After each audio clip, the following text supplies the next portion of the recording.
SRO 202 इसके ऊपर आप क्या कहना चाहेंगे? देखिए, SRO 202 जो सरकार ने उस वक्त लाया था, उसके पीछे एक मंशा थी कि ज़्यादा से ज़्यादा लोगों को जो है नौकरी में लगाया जाए और एक पोस्ट के पीछे 2 लोगों को नौकरी पर लगाया जाए, क्योंकि सरकार के पास देने के लिए पैसा नहीं था। तो उन्होंने ये कहा कि एक समय तक उनको एक फिक्स सैलरी दी जाएगी। हाँ, अगर तो देखें, लीगली देखें, और जो मतलब जो आज SRO 202 में आ गए हैं उनके क्लेम को देखें तो अपनी जगह वो ठीक हैं। क्यों ठीक हैं? क्योंकि वो कहते हैं कि हम काम तो पूरा करते हैं लेकिन तनख्वाह हमें आधी मिलती है। लेकिन जो उस समय सोच थी, मुझे लगता है उसको बदल के अभी जितने भी लोगों की रिक्रूटमेंट हुई है 202 में, उनको पूरी तनख्वाह दी जाए, और ताकि वो बाकी जो लोग हैं नौकरियों में हैं उन्हीं के मुताबिक उनको मेहनताना जो है उनको मिल पाए। ये हमारा मानना है।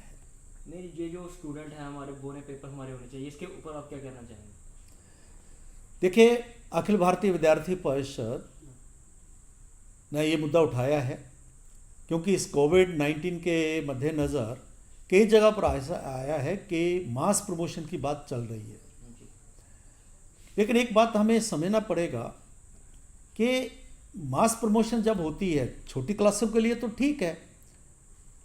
अगर प्राइमरी क्लासेस हैं और मैट्रिक तक है तब तो चलो ठीक है, क्योंकि उन लोगों को उस डिग्री को लेके जो है कहीं आने वाले वक्त में उनको किसी नौकरी के लिए या कंपटीशन के लिए उस तरीके से उन्होंने जाना नहीं होता, प्रोफेशनल कॉलेजेस की एडमिशन्स के लिए नहीं जाना होता। लेकिन जब तक कॉलेजेस की बात है, और मैं कहूँगा कि मैट्रिकुलेशन के बाद का जो डिग्री है वो बिना एग्ज़ाम लिए मास प्रमोशन से उस डिग्री के ऊपर बहुत बड़ा क्वेश्चन मार्क लगाया गया। क्योंकि हमने पहले भी देखा, जम्मू यूनिवर्सिटी ने भी कई बार ऐसा किया कि सिलेबस कम किया जब यहाँ पर एजुटेशंस होती थी, उसके बाद बच्चों को बाहर की यूनिवर्सिटीज़ में जो गए, प्रोफेशनल कॉलेजेस में गए,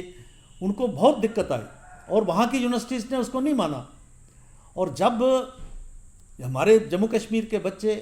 एक लार्ज स्केल के ऊपर बाकी अच्छी अच्छी यूनिवर्सिटीज़ में जाके एडमिशन्स लेते हैं, प्रोफेशनल कॉलेजेस में जाते हैं, तो अगर मास प्रमोशन अगर दी जाएगी तो उनको जो है वहाँ पर दिक्कत आएगी, उनको वहाँ को स्वीकार नहीं किया जाएगा। तो इस प्रकार का काम कर डिग्री हाथ में पकड़ के वो क्या करेंगे उसको। तो इसलिए मास प्रमोशन की बजाय हम कहते हैं कि प्राइमरी क्लासेस तक तो ठीक है, लेकिन सेकेंडरी क्लासेस के लिए हाँ, उसमें आप ऑब्जेक्टिव टाइप जो कोई इस प्रकार का प्रावधान करें। और जिस तरीके से हर कल हमने देखा IMA एकेडमी में भी, वहाँ पर भी जो अफसर्स ट्रेनिंग थी वो पूरी हुई है, और उसके बाद और वहाँ पर पूरी परेड भी हुई है, सभी ने मीडिया में देखा उसको। तो इसलिए सरकार को थोड़ी मेहनत करनी पड़ेगी, और मेहनत करते हुए कॉलेजेस में, यूनिवर्सिटीज़ में एग्ज़ाम हो और उसके आधार पर ही जो है उनको डिग्री दी जाएगी, तो वो डिग्री वैलिड मानी जाएगी, उसकी कोई क्रेडिबिलिटी रहेगी। हाँ, इसके लिए सरकार समय ले सकती है, अगर वो सरकार समय उसको चाहिए, क्योंकि हम नहीं कहेंगे तो आज ही करें, क्योंकि अभी तक जो हालात ठीक नहीं है। इसलिए अगर इस प्रकार का बात करने की हम अगर बात कहेंगे तो लगता है कि हम ग्राउंड सिचुएशन को जो है समझ नहीं रहे। लेकिन मैं कहूँगा कि जब तक जो है इस प्रकार की बात हालत लगभग नॉर्मल नहीं होते कि इस प्रकार के एग्ज़ाम लिए जा सकते हैं, तब तक उनको जो है एग्ज़ाम देने की जो है उसका प्रबंध किया जाए। दूसरा मैं ये ज़रूर कहूँगा, क्योंकि कोविड-19 के कारण कई ऐसे लोग हैं जो अगर नौकरियाँ निकलती, कुछ निकलती, तो वो विद इन एज थे कि वो जो है वहाँ पर अप्लाई कर सकते। लेकिन आज क्योंकि